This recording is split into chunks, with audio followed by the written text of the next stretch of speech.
Hi all. So we're gonna look at this part on logging onto the server and do a hands-on demo of how to go about that.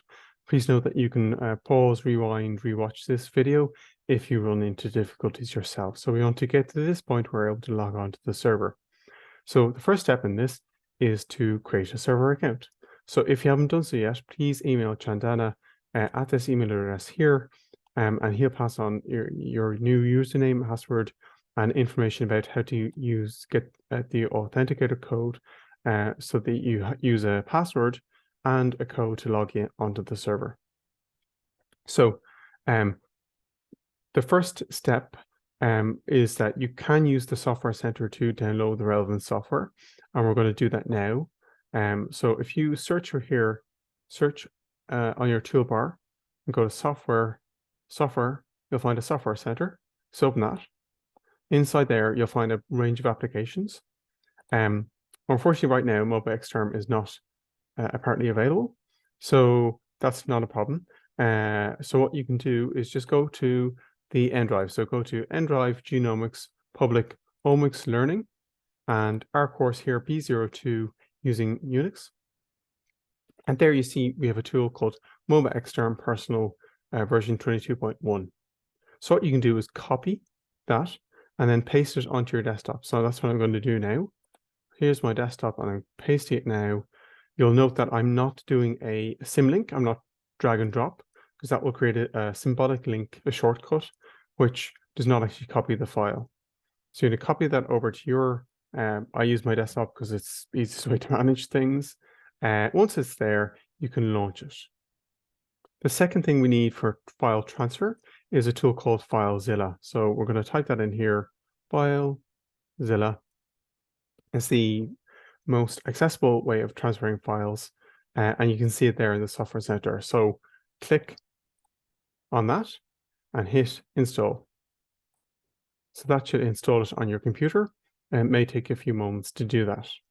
And this will allow us to transfer files using an SFTP protocol, so Secure File Transfer Protocol, again using the same password and authenticator code as before. And you just have to note that for each transfer, it may require a password and an authenticator code for every single file that's transferred.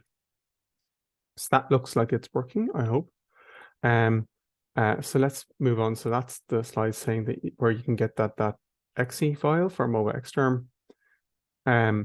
It was available in the Software Center before, but it's not now. You can also download it here. So if you just double click on this link, go to Chrome, download it there.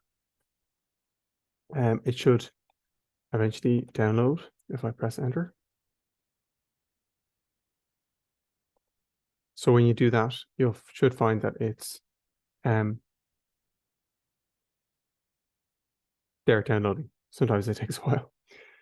So if you open that folder, then it should probably go sent to your downloads folder as a zip file. So you need to extract that is the next step. Sometimes these downloads take a while to complete. So you can see there, it's still just downloading and it's in this place here in my downloads folder. I don't need a second one. Okay, so that's downloaded now. So we just double click on that to open up the zip file. And you can see there, if you just double click on MobaXterm there, it'll want to extract all the files, which you can do that. And where to send it, the desktop is my preference because I have trouble finding files. Otherwise, I'm on my desktop. Here, I select that folder, hit extract, and it'll slowly extract all the files to there. And then we should be able to open MobaXterm. So you can open it directly by copying it from the N drive or via this zip drive download as well. I'm not sure which will, so I have 2 copies, so I can just skip this process. It's not really required.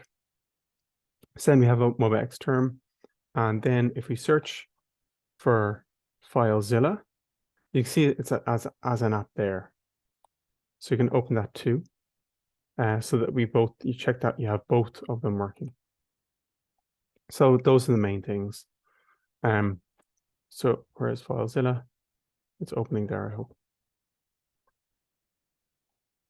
Yeah, okay, there we go. You can see that's opening in the background. We'll look at that in due course. So the next step is to, it's just a note, you can use PuTTY as well. PuTTY is not a nice interface. MobileXterm is okay. With the Google Authenticator app, you need to scan the QR code with your phone and complete the installation process. This Google Authenticator website is not the most effective, so using your phone to get that code is the easiest way, and just follow the instructions once you scan in this QR code. What we're going to do is log onto the server, and you can use the slides as a kind of instruction on how to do that. So I'm just going to move the windows here so I can see what I'm trying to do. So we're going to straight to MobileXterm, which you can see down there. And we're going to open that up. So just double click on that. And then what we're going to do is open a connection to the Unix server. So it may take a few moments the first time it's doing that, but after that it should be more efficient. And what MobileXterm is basically sending is that you have a unique key associated with your user identity, and that the server can detect that you're logging in from your provided laptop, and therefore detect that you have a secure login once you authenticate your password and code. So it's that exchange of security keys that is needed for this. So you have a login, and this is one. It's using, I previously logged in before, so it knows, that's why it's showing these things up here. But we're going to start as if we're fresh to this. So we go to session at the top. You can see different menus. You've got terminal, sessions, and so on. So what we want is a new session. So it's just this icon here. And you see there's different options there depending on what you want to do. The one we're going to look at is a secure cell session. Our remote host is, as per the guide, is aurochs, if I can spell it, .perbyte.ac.uk, and you will have a username that's given to you in that email. Often it will be your surname, like it is for me. The port is set to 22 here. So that's the first step. Once you do this once, you'll find you're able to do it many times. So let's just hit OK and see what happens. So it's now asking for the code on my phone. So if you're using that app, you should find it that it looks something like this. It gives you a code that you can use to log in. Sometimes the code changes as you're typing it in, so you may have to do it more than once, and that's normal. Once you're logged in, you'll see something like this. So what this display is showing me is that we're using Ubuntu version 20. Just note that if you're downloading software or whatever, that we were logging in from this IP address, or this you should be should be something similar. It's not always the exact same IP address every single time. And that you should have your user space, and we can use commands to check where we are, like pwd standing for present working directory. If you have your eyesight is not the best like me, you can use view and zoom to make things just a bit easier to view, like that.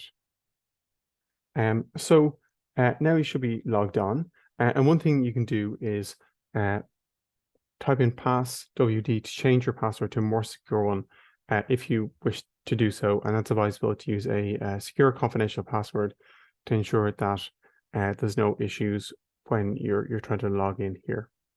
The first time you log in, you also might have a message saying, do you want to connect? And you can just click through that.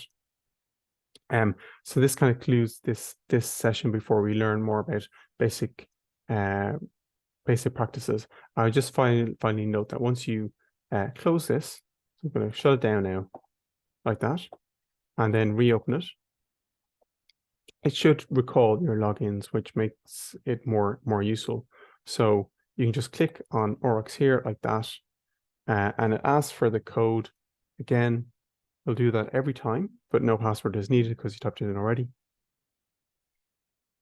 And then you have a code, and then you're back in the same workspace, which is a good time saver.